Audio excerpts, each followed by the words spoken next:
जंगल में सूखा पड़ा था। पेड़ों के पत्ते झड़ चुके थे और चिड़िया दाने दाने को तरस रही थी। रानो चिड़िया अपने छोटे से घोंसले से निकली। उसके पंख थके हुए थे, लेकिन हौसला अडिग था। हे भगवान, पूरा जंगल छान मारा, पर एक दाना तक नहीं मिला। घर पर बच्चे भूखे हैं, आज उन्हें क्या खिलाऊंगी? तभी रानो को पास की एक पुरानी घनी झाड़ियों के पीछे से किसी के सिसकने की आवाज आई।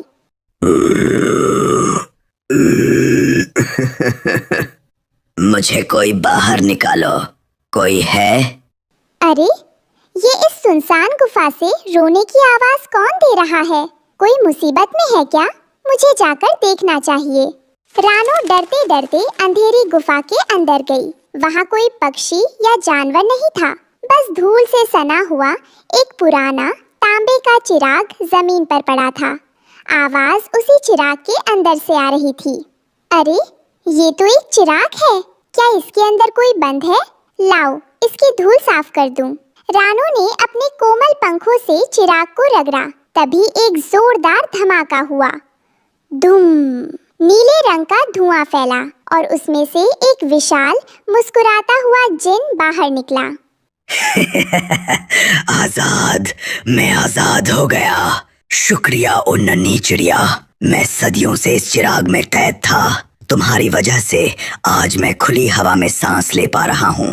मांग, क्या मांगती है? मैं तेरी कोई भी 3 इच्छाएं पूरी करूँगा। रानो पहले तो डर के मारे कांपने लगी, पर जिन की बात सुनकर उसकी आंखों में चमक आ गई। जिन भाई, मुझे अपने लिए कुछ बहुत बड़ा नहीं चाहिए, बस इस अकाल में हमारे रहने और खाने का ठिकाना हो जाए। हुक्म करो मेरी आका, तुम्हारी पहली इच्छा क्या है? जिन भाई, पहली इच्छा में मुझे रहने के लिए एक ऐसा सुंदर घर चाहिए जो पूरी तरह ताज़ा और मीठी सब्जियों से बना हो, जहाँ कोई भूखा ना रहे। जो हुक्म मेरे आका। अलकबूम शलबूम छू। जिन ने चुटकी बजाई। गुफा के बाहर एक आलीशान महल खड़ा हो गया। उसकी दीवारें लाल लाल टमाटरों की थी, छत हरी हरी कद्दू की बेलों से ढकी थी, खंभे लंबी लंबी गाजरों के थे और खिड़कियां शिमला मिर्च की थी। वाह, ये तो अद्भुत है।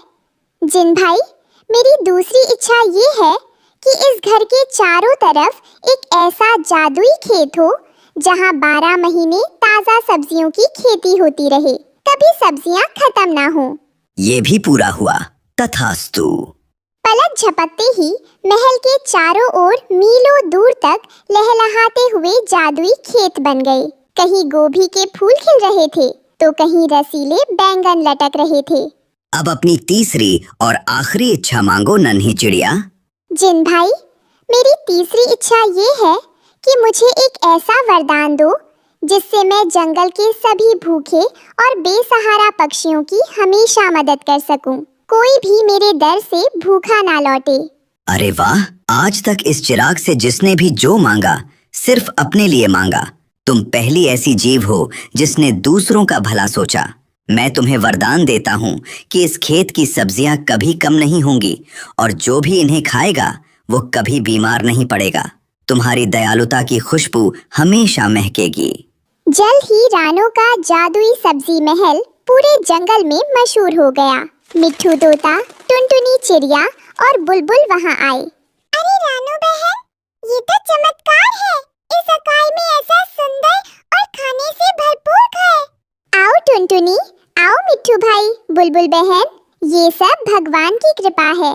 इस जादुई खेत में इतनी सब्जियां हैं कि पूरा जंगल पेट भर सकता है।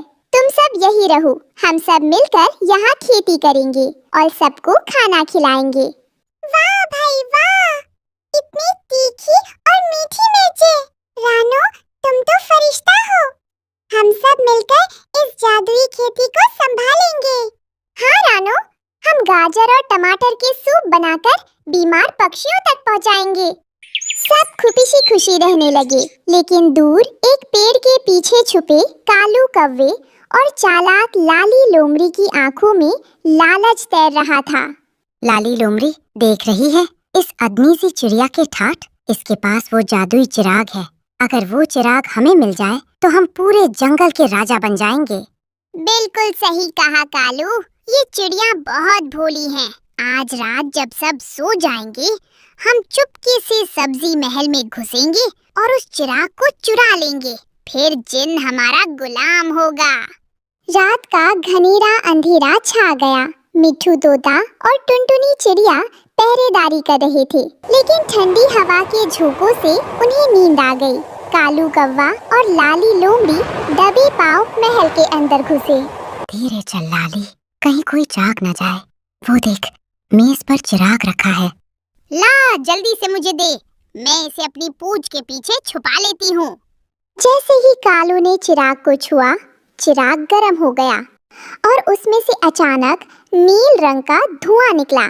जिन गुस्से में तमतमाता हुआ बाहर आ गया। ठहरो चोरों, तुम्हारी इतनी हिम्मत कि मेरे आका के घर में चोरी करो। जिन की आवाज से रानो, मिट्ठू, टुनटुनी और बुलबुल की नींद खुल गई। वे सब दौड़कर वहां पहुंचे। अरे, ये तो कालू कौवा और लाली लोमड़ी है।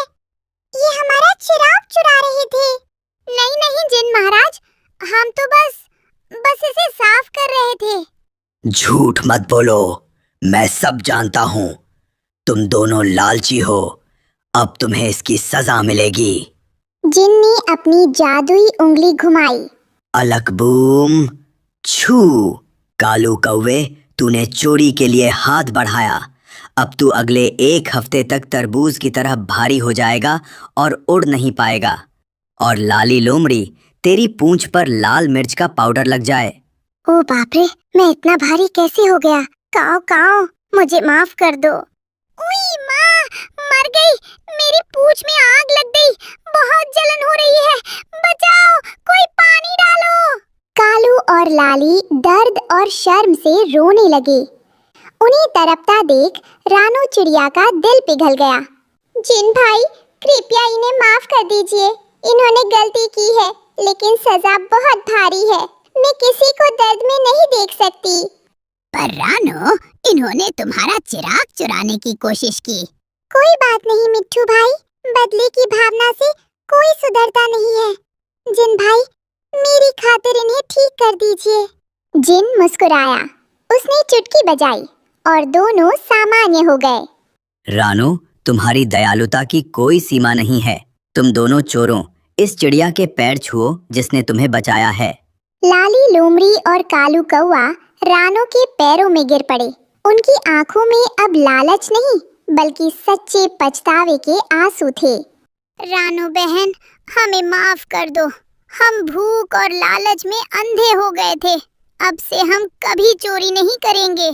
हाँ रानो, हम भी तुम्हारे इस जादुई खेत में मेहनत करेंगे और सभी पक्षियों तक खाना पहुंचाने में तुम्हारी मदद करेंगे। चलो, सुबह का भूला अगर शाम को घर लौट आए तो उसे भूला नहीं कहते। आज से तुम सब मेरे दोस्त हो। आओ, मिलकर इस सब्जी महल को सबका आशियाना बनाएं। अब पूरा जंगल खुशहाल था।